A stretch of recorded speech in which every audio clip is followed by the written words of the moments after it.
Insuring your classic Mercedes in case it gets damaged. When I go driving, I don't think how much I enjoy driving. I think some idiot is going to try to run into me today. And if you watch YouTube channels like Not Just Bikes, for example, they highlight the major problem with people buying bigger and bigger vehicles that they can't even really control. They don't know how to drive. And in fact, you know, I see so many moms. They're not even moms. They're just, you know, chicks, girls, young ladies driving F-350s. They can't even see over the steering wheel, you know, and I'm like, this is absurd. Like, you need to be driving a vehicle that you could control, because the mind shift or the mindset shift in our country has been that now you need a vehicle that will withstand the most horrific car crash, even if you can't control it. We've shifted from the avoiding an accident mindset to being able to be the biggest dog in the accident. And that's really a very dangerous mindset. I think that over 75% of the drivers in the United States actually need to be re-educated. So this brings me to another topic. How do you insure your classic Mercedes in a world, especially like Florida, where it's almost not even really safe to drive the cars anymore? And where do you begin? So the first thing is that we're going to look at two different types of insurance policies: an agreed value policy for your daily driver and a collector car policy. Collector car policies are more restrictive than agreed value policies. Agreed value policies are reflective of your use of the car. So I have an agreed value policy in my 300D with Progressive, where I pay more for the policy, but if I get whacked in the car and it gets totaled and I want to fix the car, I have $20,000 to work with. However, I didn't just get that policy by clicking online. Oh no, I had to go through an insurance agent.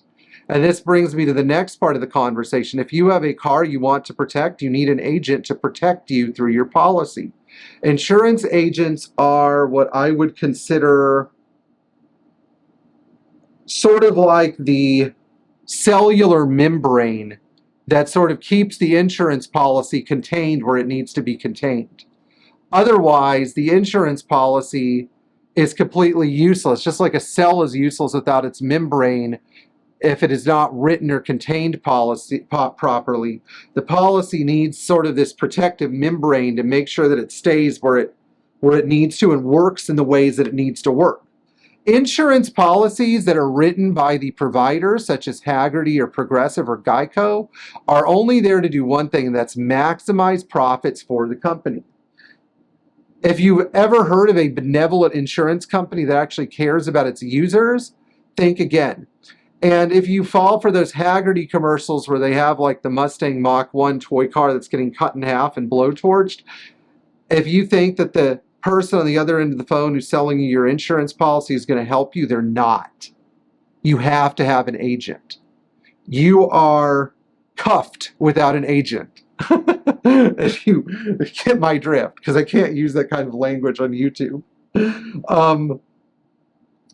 I have seen collector car policies, and we're going to talk about those now, where the agent is the sole difference between the insurance policy being just an amount of money you pay everywhere to make your car legal to drive versus the actual policy that protects the car if there's a problem. So we're going to talk about collector car policies.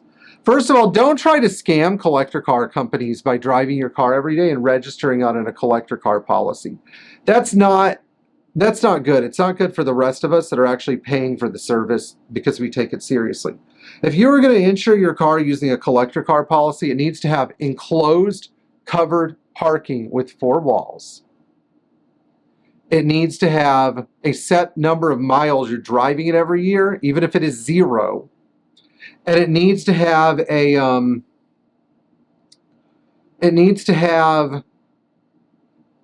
value attached to it that is more reflective of its repair cost than its total value. So that means that if I have a 280 SL and I decide to be a moron and insure it for $25,000, the real insured value needs to be between between $75,000 and $100,000, because in a major accident, that's what it's going to take to fix it. $25,000, you get what you pay for. You're going to be paying the rest, or you get a $25,000 payout for your car. With insurance, saving money is really not a great approach unless, you know, you don't care what happens to the car. And that's really where I have an issue, because I've noticed that most people who get in an accident with their cars just kick the car to the curb when it's done. They go, oh, it's total, it's too much money, too much work to fix. No, you signed up. You signed up. You're this car's parent now. You must take care of it no matter what happens, because you were an idiot and you either got into an accident or you allowed somebody to hit you. And at the end of the day, if you think the insurance is going to pay for it, it's not. You know, it's not going to pay for anything, actually. It's going to be a drop in the bucket. Unless you've really selected a great policy, you're up a creek without a paddle. You're going to be paying out of pocket. So this makes me wonder sometimes really whether the whole insurance thing is worth it. So you pick your battle. You either are prepared to pay $30,000, $40,000, $50,000, $60,000 to fix the car, or you pay the insurance company thousands of dollars every year to pray to God that nothing happens. I would rather pay thousands of dollars every year to the insurance company. I just would. In case something happens, I hope it's not major. But I'm also not really even using my cars. It's sort of just there to make them legal. It's a weird catch-22. Anyway, if you're, I don't know really what the solution is to this, but you need to insure your car right. You need to insure it for a lot of money if you're going to be using it regularly. And you need to garage it. Garaging a car is not ideal. Parking garage, depends on where it is, could be okay, but really there needs to be 4 walls and very minimal light. Light is the devil when it comes to these sorts of things. Light and humidity. So I hope you guys enjoyed this video. It's a tough topic. Try to avoid letting people hit you, especially if you're driving in Florida. We'll see you in the next video. Thank you again.